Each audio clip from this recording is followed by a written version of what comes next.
to doze off. A very handy phrasal verb. This is a phrasal verb that I selected from Chapter 5 of David Copperfield by Charles Dickens. And doze off is similar to go to sleep or to fall asleep. But the difference is when you doze off, it's unintentional. You didn't plan for it. It was an accident.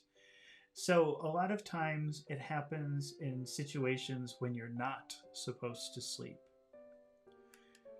Let's try an example. So Mike was trying to listen to a lecture in his class, but it was very boring and he started falling asleep. So you ever have that situation? You're a little bit tired anyway, and you're in class or at work or maybe even driving. That's happened to me. And you start to do this. That's dozing off. And especially if you suddenly fall asleep, that's dozing off. So it's like an unintentional, accidental going to sleep. Usually when you don't want to, but not always. I'll show you an example in a minute where it's the opposite. But for right now, let's start with that. So you can picture Mike in class. He's trying to listen, trying to pay attention, trying to learn, and he's doing this. Huh? That's dozing off. All right, so let's say he dozed off. Now we can picture that whole scene, what's happening to him. He dozed off during the class. He dozed off. He dozed off. He dozed off during the class. Let's make a why question with that sentence. Why did he doze off? Why did he doze off? Why did he doze off during class? Why did he doze off during class? And the answer is because the lecture was boring. He dozed off during class because the lecture was boring. He dozed off during class because the lecture was boring. He dozed off during class because the lecture was boring. All right, let's do one more example. Now, here's the situation. Mary was flying in an airplane from Los Angeles to London, and it was a long flight, and she was very uncomfortable. Maybe the seats were cramped. So she couldn't sleep. I have that problem on airplanes. I can't sleep. They're very uncomfortable.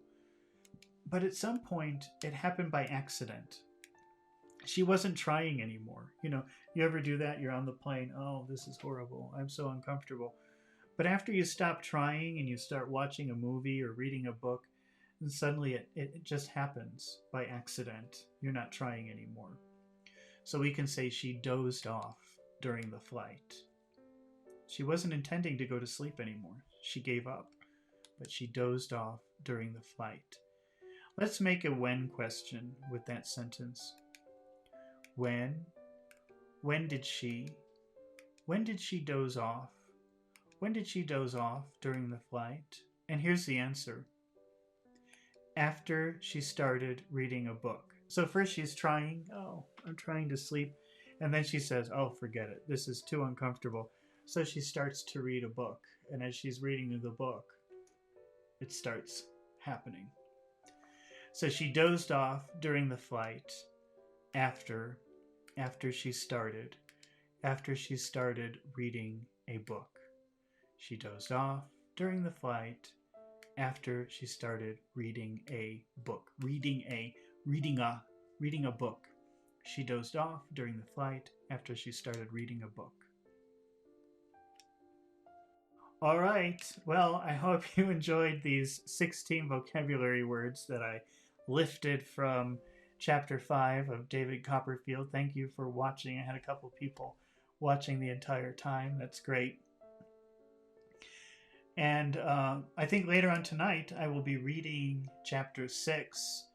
So it won't just be me reading the book. I stop and talk about the meaning of it. Sometimes the sentences are very complicated, and I explain them, and we talk about the meaning of the sentences. So it's not just me reading the book, but more like reading and explaining the ideas in the book.